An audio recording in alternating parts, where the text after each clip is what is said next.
Bueno, para todos los que nos estén viendo en cualquier lugar del mundo, les saludamos desde Cali, Colombia, Iglesia Carismática Integral, con un gran aplauso a nuestro Dios. Amén. Eso. Amén. La fe es lo único que hace que Dios actúe. Cójala bien. La fe es lo único que hace que Dios actúe. Dice la Biblia que sin fe es ¿qué? Imposible. Hay gente que cree que Dios le responde si se pone a llorar. Hay otros que creen que Dios le responde si lo amenazan. Yo conozco gente que amenaza a Dios: si no me das tal cosa, entonces yo. Hay gente que cree que Dios responde, y ojo con esto, que yo no estoy diciendo que no se hace, pero la fe es diferente a eso. Ayunar. Entonces suspenden los alimentos y se van a trabajar. Hay otros que se sientan y oran y le repiten y le dicen a Dios las mismas cosas y hacen de todo y nada. Dios no obra. Entonces se desaniman. Que Dios no me ama, Dios no me quiere, Dios no me oye. El problema está en nosotros y se llama falta de. Así que casi siempre me han preguntado: ¿usted por qué hace esto? ¿Por qué hace aquello? Cuando yo los invito a levantar su mano derecha es cuando uno dice: aquí estoy, ¿cierto? Le llaman, y yo estoy entre un grupo de gente: Osvaldo Arias, aquí, presente, aquí estoy. En ese acto de fe le invito a que levante su mano y hagamos una oración, unidos todos. Diga conmigo: Padre Celestial, en el nombre de mi Señor Jesucristo, te doy gracias por la vida, la salud y toda provisión espiritual, emocional y material que me das. Gracias, Señor, por enseñarme de cómo debo de hacer para que tú obres en mi vida. Tú eres un Dios que tienes grandes cosas para mí y las quiero recibir. Gracias, Señor, por este día, por este lugar y por la oportunidad de escuchar tu palabra. En el nombre de Cristo Jesús, pido que me dé revelación, entendimiento de la palabra y me ayudes a ponerla en práctica. Amén. Bueno, la fe es como un músculo que hay que desarrollarla, o como todo. Así que hemos venido siguiendo una serie que la hemos llamado Las 7 etapas de la fe. ¿Las qué? En cada etapa hemos aprendido qué hacer para poder llegar al nivel de fe que Dios nos manda, que requiere que nosotros tengamos. Entonces vamos a recordar 2 textos, porque todo lo que venga de Dios nos toca basarlo en la palabra de Dios. Estoy preparando un estudio para gente que dice: Dios me dijo, y después no se cumple según ellos lo que Dios dijo. Entonces Dios va a respaldar lo que Él dijo. Por ejemplo, como mucha gente que dice, y de pronto algunos de ustedes han estado, yo estuve por esa: como tú dices, ayúdate que yo te ayudaré. Dios no dijo eso. Dios dijo: esfuérzate, sé valiente, no temas ni desmayes y yo estaré contigo. Eso sí lo dijo Dios. Entonces nosotros tomamos como punto de partida estos 2 textos. Por aquí vamos a Norberto. Hebreos capítulo 11 versículo 6, nueva versión internacional, ponemos allí, porque hay versiones que explican mejor el texto, lo hacen más claro, más comprensible. En realidad, sin fe es imposible agradar a Dios, ya que cualquiera que se acerca a Dios tiene que creer que Él existe y que recompensa a quienes lo buscan. Muy bien. Diga conmigo: sin fe es imposible agradar a Dios. Aquí por este lado con Diego. Diego, levante la mano, Diego, y diga, soy yo, eso. Mateo capítulo 9, versículo 29, nueva versión internacional. Enfatizamos, leemos el versículo todo, pero el énfasis está en la segunda parte. Adelante, Diego. Entonces les tocó los ojos y les dijo: que se hagan con ustedes conforme a su fe. Los ciegos querían que el Señor los devolviera la vista. Y el Señor les dijo: bueno, yo voy a hacer con ustedes conforme a su fe. Y eso es lo que nos dice a cada uno de nosotros. Yo voy a obrar en su vida conforme usted crea, conforme usted tenga fe. Entonces, pero la fe que Dios demanda no es la fe a mi manera, sino a la manera de Dios. ¿A la manera de quién? Lo que nosotros tenemos que entender por los pasos o etapas, la primera etapa es que Dios nos da un sueño, y aquí está titulada El sueño que Dios nos da. Tomé como imagen a Jacob, que estaba viajando amenazado por su hermano de muerte, sin un peso, iba muy pobre y se dirigía a una tierra que no conocía. Que había por allá un familiar, es cierto, pero él no conocía. Entonces ese Jacob, durmiendo, el Señor le dio un sueño, y ese sueño era algo que él había puesto en su corazón, y era el anhelo de ser bendecido por el Señor. ¿Cuántos de ustedes anhelan de todo corazón ser bendecidos por el Señor? Ese es el primer paso. El segundo paso, ya llega el tiempo de tomar decisiones, y por eso les puse ilustrado allí, hacia la derecha y hacia la izquierda. Usted tiene que tomar decisión. Decisión 1, a su manera. Es que a mí me gusta así, es que yo quiero así, es que yo soy así, es que a mí me enseñaron así, es que esa es su manera. A la manera que lo hacen los demás, a la manera que le dice la familia, a la manera que le dicen hasta otros cristianos. No. Nosotros, por lo menos yo he determinado, y que Dios aprueba y que Dios quiere, es a la manera de Dios. Entonces allí es donde comienzan decisiones tremendas. Por ejemplo, Abraham recibe un llamado de Dios y Dios le da una promesa, dice: lo voy a bendecir. Y Abraham dijo: listo, yo quiero esa bendición. Muy bien, si quiere esa bendición, tiene que irse de su tierra y de su parentela, irse a la tierra que yo le voy a mostrar. Y comienza en la vida de Abraham, el padre de la fe, a vivir etapas. Se tienen que tomar decisiones. Usted y yo, si queremos que Dios bendiga, que Dios apruebe, que Dios responda, tenemos que tomar la decisión. Digo: Señor, enséñame, revélame, hazme entender, y yo lo voy a hacer a tu manera. Digan. La tercera etapa se llama demora intencional. Puse ahí esta señora embarazada porque muchas mujeres quieren tener sus hijos, pero también muchas no quieren embarazo. Y es que ni siquiera la Virgen María pudo escaparse del embarazo. Hay algunas explicaciones antibíblicas, pero tuvo que, el día que el ángel le anunció, dijo: María, usted va a ser madre del Señor, del Salvador del mundo. Y ella dijo: ¿cómo es eso? Yo no conozco varón, yo no he tenido relaciones sexuales, eso en otras palabras. El Espíritu Santo vendrá sobre usted, y comienza el proceso.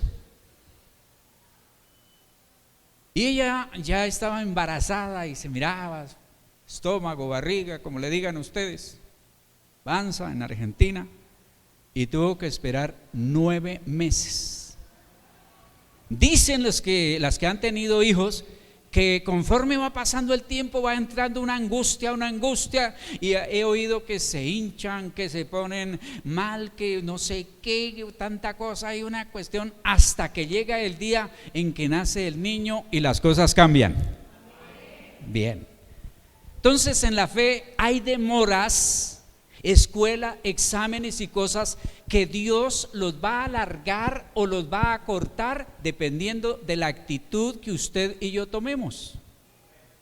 Dios no nos va a pasar mediocres, porque Dios no, mediocres a medio creer, media fe.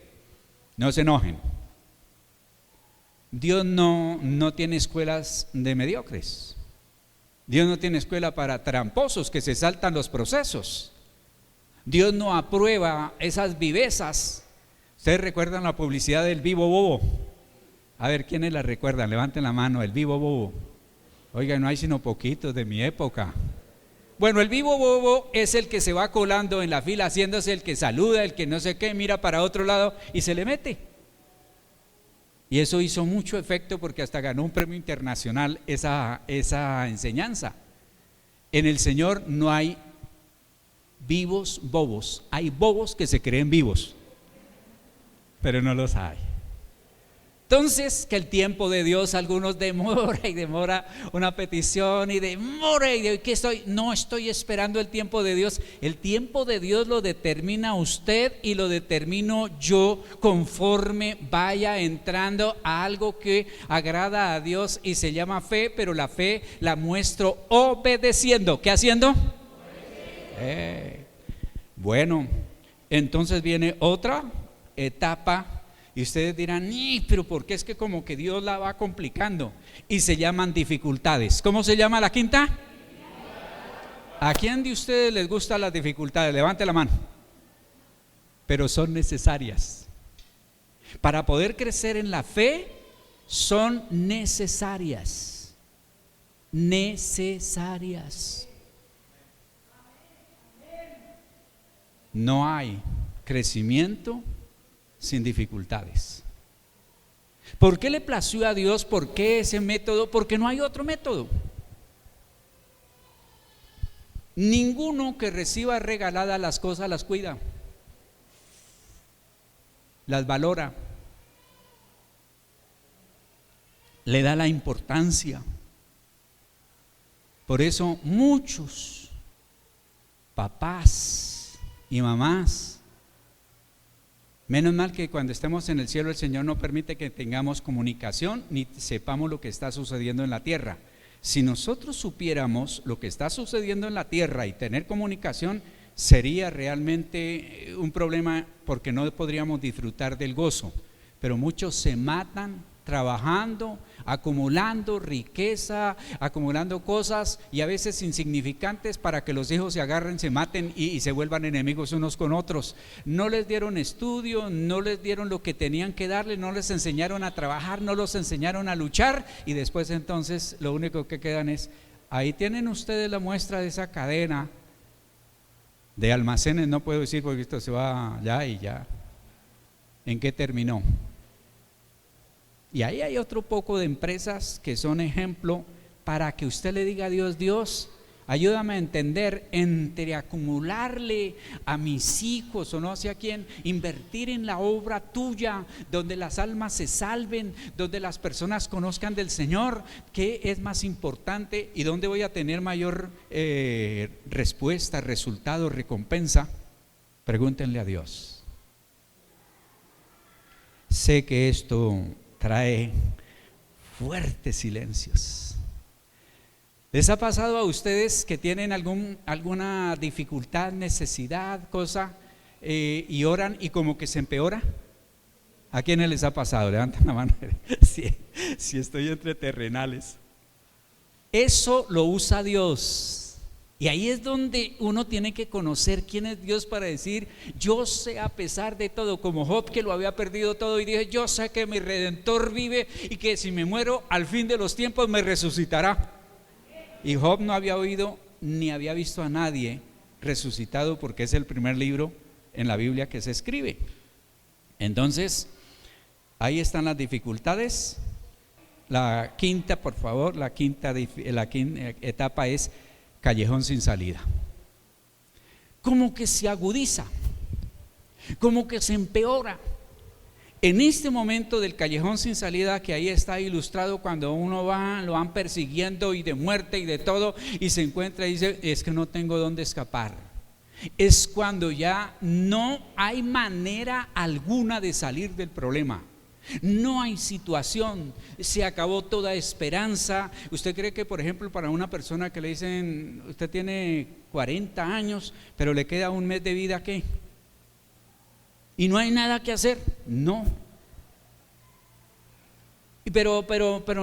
Y comienza diciendo, no, estos matasanos no saben, y lo llevan a otra parte, y lo llevan a otra parte. Si el hombre no tiene respuesta, Dios tiene la respuesta.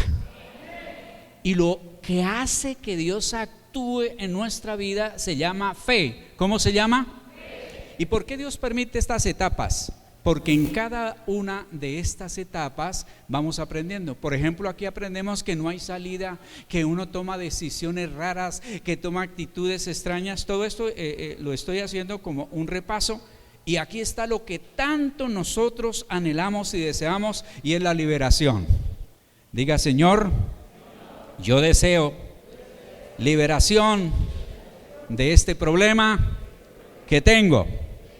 Ahora, esa etapa de liberación es donde nos tenemos que preguntar qué esperamos que haga Dios en las circunstancias en que nos estamos encontrando en este momento.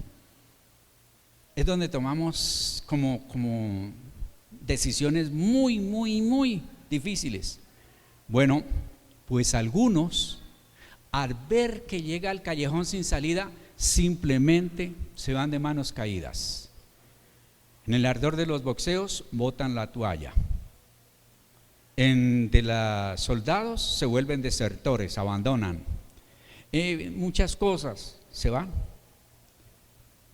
Pero Dios va a obrar dependiendo de nuestras expectativas. ¿Dependiendo de qué? Así que volvemos a la Biblia. Vamos a irnos allá con Harlinson. Romanos capítulo 7, versículo 20 y 21. Este es un texto que lo hemos repasado. Y entonces vamos a verlo aquí. Y es por eso tan importante la lectura de la Biblia. Romanos capítulo 4, versículo 20 y 21. Santo Jesucristo, ahora sí yo creo que los médicos se mueren. Ante la promesa de Dios no vaciló como un incrédulo, sino que se reafirmó en su fe y dio gloria a Dios, plenamente convencido de que Dios tenía poder para cumplir lo que había prometido. Amén. Hemos hablado que Dios le dio una promesa y él no vaciló, sino que se afirmó en su fe, ojo con esto, y le dio gloria a Dios. ¿Por qué? Porque estaba plenamente convencido que Dios tenía poder. ¿Cuántos de ustedes creen que Dios tiene poder? Para cumplir lo que le había prometido. Ahora, la más alta expresión de fe, escúcheme bien, a mí me ha costado. Yo intelectualmente lo entiendo, ahora lo que me cuesta es ponerlo en práctica. La más alta expresión de mi fe es agradecer a Dios por anticipado lo que le estoy pidiendo.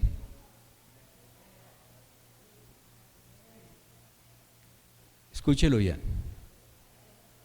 Si usted llega y me encuentra arrodillado, de pie, caminando, ¿y qué está haciendo? Le estoy dando gracias a Dios. ¿Y por qué? Por tal cosa que no he recibido. Usted se va y le cuchichea a alguien. Ahí donde ve el pastor está loco. Ese hombre ya no sabe qué es lo que está haciendo. Está dando gracias a Dios y no lo ha recibido.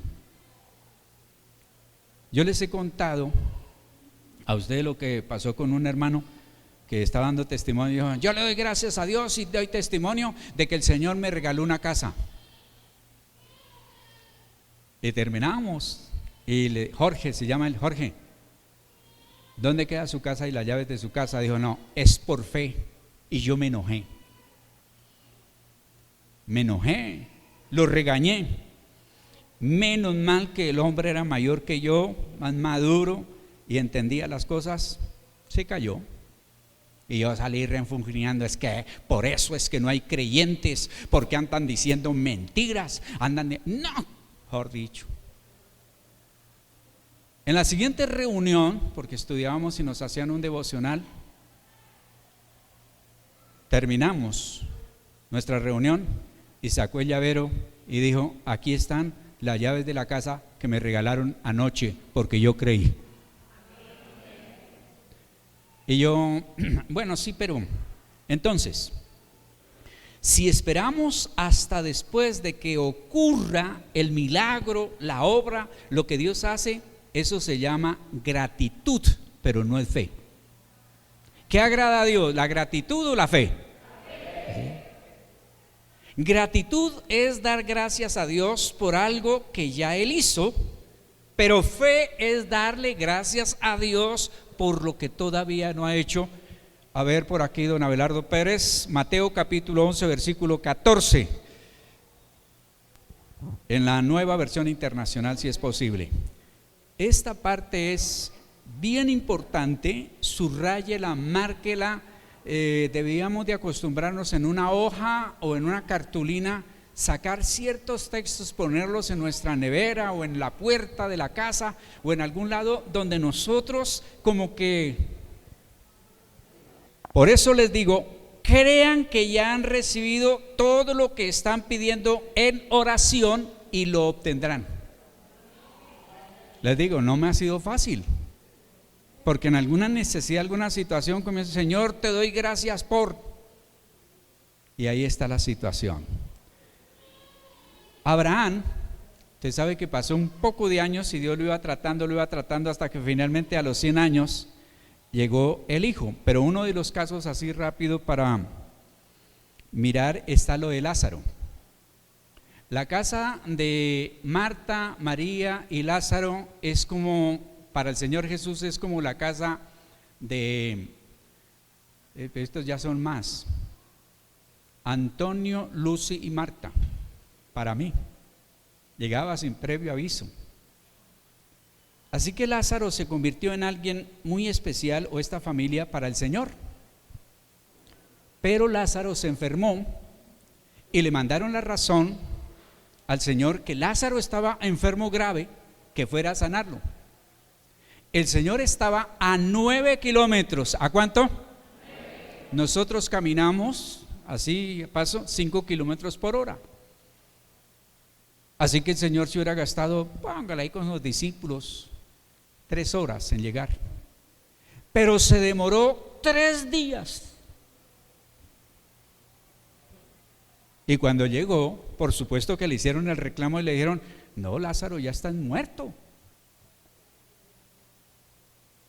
Pero ¿sabe qué dice el Dios de propósitos? Es que yo no vine a sanarlo, yo vine a resucitarlo.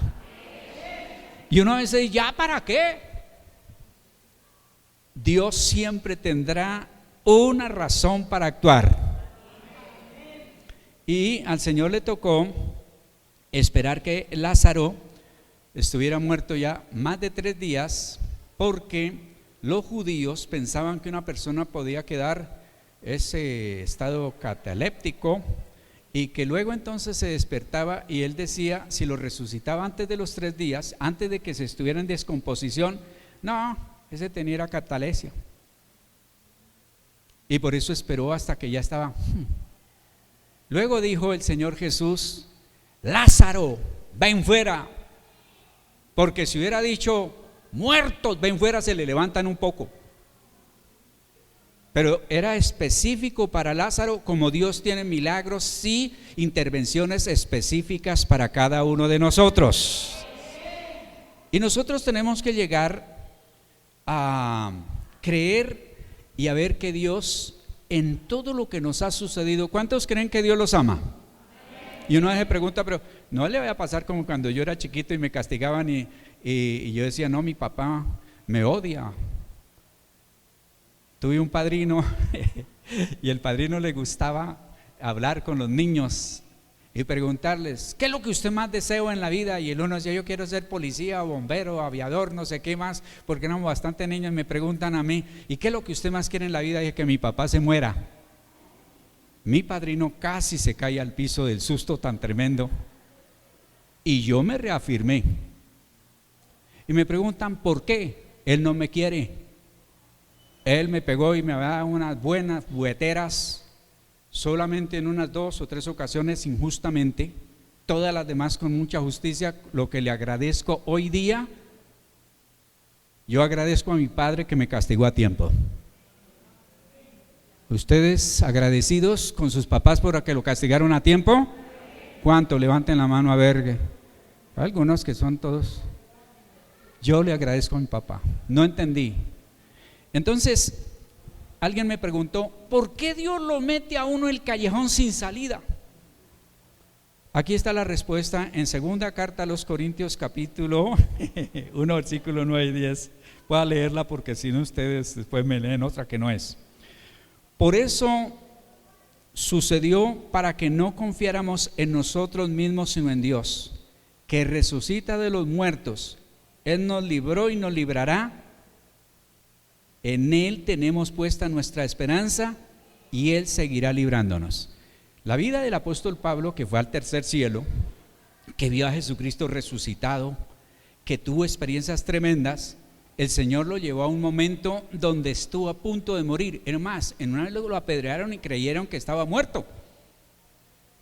Entonces le preguntaban a Pablo, ¿y por qué pregunta o por qué permite Dios eso? Dijo, para que yo no aprenda a confiar. Cuando uno es sobrado, se confía, se las da de todo lo puedo, eso ofende a Dios.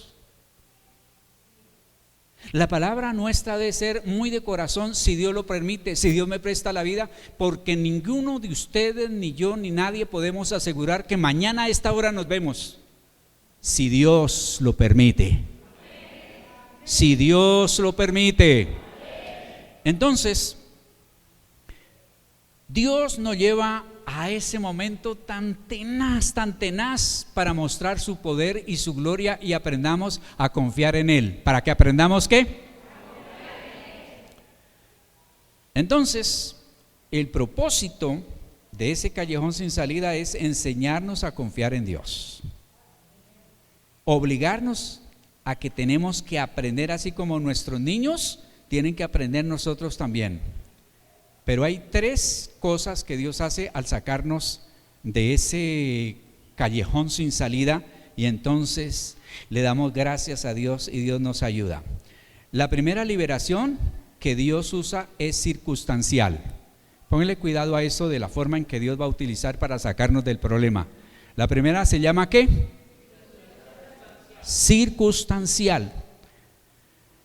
Y es que a veces Dios altera las circunstancias de manera milagrosa. Por ejemplo, el Mar Rojo o el mar que tuvieron que pasar los israelitas, si se devolvían se encontraban con el ejército, si se iban hacia adelante se encontraban con el mar. Ahí estaban en un callejón sin salida. ¿Qué hizo Dios? Pues que abrió el mar para que pasaran las personas, y asimismo Dios va a hacer donde Él va a hacer que la situación, circunstancia se quiten y nos da la liberación. ¿Me hago entender, no es cierto? Circunstancia la que sea. Usted tiene una deuda, tiene una enfermedad, tiene un problema, tiene, cosas que no pueden ser sino porque Dios va a obrar y va a abrir camino. Esa es la primera y es la que más nos gusta. La segunda, la liberación que Dios usa es personal. Esa ya no nos comienza a gustar, porque Dios no quiere cambiar las circunstancias, sino cambiarnos a nosotros, y esa es la que más está usando Dios con ustedes y conmigo. ¿La cogieron? Que Dios va a llevarnos al callejón sin salida, al problema sin situación, sin salida alguna, para que nosotros cambiemos de actitud. Y una cosa tremenda, Dios no se cansa, Dios no se asusta. La ley del cansancio con Dios no funciona. Tranquilo, sigas de terco que yo voy a tratar con usted. Entonces, es donde va a cambiar nuestra forma de pensar, es donde va a cambiar nuestra forma de ser, es donde va a cambiar y sencillamente nos vamos a dar, así como Pablo, que era el matoncefo, el religioso, el todo lo puedo, el valentón, el que bueno se iba pero abriéndose camino y lo agarra a Dios y lo tumba. Si iba a caballo, pues el porrazo fue más grande, si iba a pie también cayó, y cuando estaba allí y esa luz tan tremenda, ahí sí se volteó y dijo: ¿quién eres, Señor? Dijo: yo soy Jesús. Pero no era realmente a Jesús de Nazaret, el resucitado, que él perseguía, era a los creyentes. Cuando un vecino, cuando un familiar, cuando un amigo, cuando un compañero se la vela a usted, le hace males, le está haciendo, dígale: sepa que usted se está metiendo con el Señor Jesucristo. Ahora, si usted es del Señor, si no es del Señor, ni para qué. Y entonces ese hombre, su mente, su corazón y su vida cambió cuando dijo: Señor, ¿qué quieres que yo haga? Y les quiero decir, por lo que conozco a algunos, todavía a ustedes mucho les falta ese trato de Dios para decir: Señor, ¿qué quieres que yo haga? Porque si usted viniera aquí cada domingo para el Señor, ¿qué quieres que yo haga?, estaría atento y estaría listo a recibir la orden para ponerlo en práctica, pero no. Así que están en el callejón sin salida, y si no han llegado, van a llegar hasta que finalmente. ¿Cuántos de ustedes conocen los caballos? Bueno, no hay cosa más bonita que ver la exhibición de un caballo que se llama paso fino colombiano. Esas paticas del caballo van pero que no se ven, y el jinete ni siquiera se mueve. Ustedes vieron al magnánimo presidente tomando café mientras el caballo iba caminando. Esos caballos no nacieron así, esos caballos los enseñaron, y a veces con un dedito lo ponen para de la derecha para la izquierda, frenan, arrancan. Uno que se llama domador lo cogió y lo enseñó a obedecer, y usted tiene al domador de los domadores, que se llama el Espíritu Santo de Dios. Por último, la liberación máxima es en el cielo. Y les voy a dar razones. Dios nunca nos tendrá el 100% contentos, felices, dichosos, alegres, y que no nos pase nada, y cristianos de vitrina y cristianos intocables, nunca. Porque si así nomás nos resistimos a morir y a ir para estar con Dios, ¿cómo sería que no tuviéramos problemas? Muchos de nosotros sabemos que nuestros problemas se resolverán y finalmente tendremos la gran liberación el día que el Señor nos levante. Si estamos muertos, nos va a resucitar, y si estamos vivos, nos va a transformar y nos va a llevar al reino de los cielos. Pero los que estamos aquí no vamos a morir sin esperanza.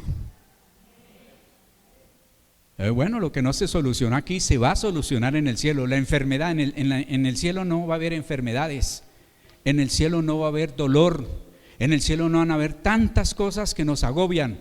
En el cielo vamos a tener la plenitud que tanto anhelamos, que tanto deseamos.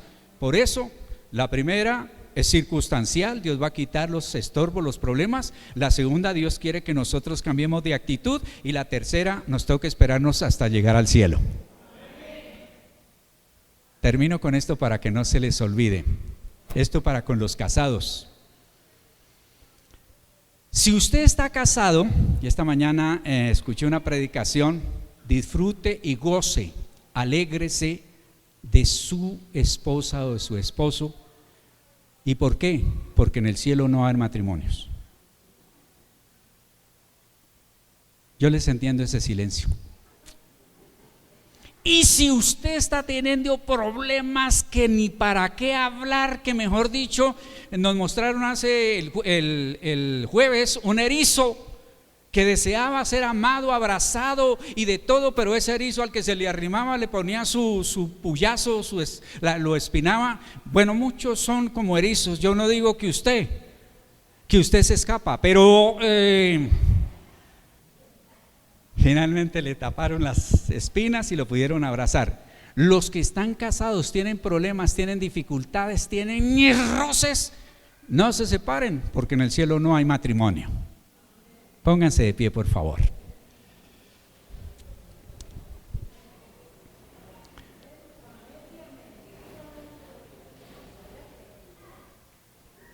¿Cuántos anhelan la liberación de todas esas dificultades y problemas? Recuerde que Dios puede utilizar 3 formas: alterar la circunstancia, que nosotros cambiemos de actitud. Leí algo que me sirvió y dijo: dos maneras obra Dios. Una, quitando la enfermedad, por decir algo, y 2, dándonos la capacidad para soportarla. Pero Dios no nos va a abandonar. Diga conmigo: Padre Celestial, te doy gracias porque tú eres un Dios de propósitos con mi vida. Y aunque ahora no lo entiendo, lo entenderé después. Gracias, Señor, porque tengo la certeza que tú vas a obrar en mi vida. Gracias, Señor, por tu ayuda. Amén. Y mire la última diapositiva que les preparé. Cuando ya hemos pasado por todas esas, Dios nos enseña a caminar en fe. Después de que Abraham recibió el título, que fue cuando iba a sacrificar al hijo, ya él caminó de ahí en adelante en fe. Después que Job terminó y recibió la respuesta de Dios, caminó en fe. Que Dios los bendiga. Bienvenidos todos. Aquí termina Enseñanzas a la luz de la palabra de Dios con el pastor Osvaldo Arias. Nuevo Auditorio Integral. Te invitamos a nuestras reuniones. Martes, oración, 7 de la noche. Jueves, doctrina bíblica, 7 de la noche. Domingo, 10 de la mañana, reunión dominical. Te esperamos con toda tu familia. Trae un invitado. Nuevo Auditorio Integral, carrera 83A, número 1520, barrio Ingenio 2, Cali, Colombia.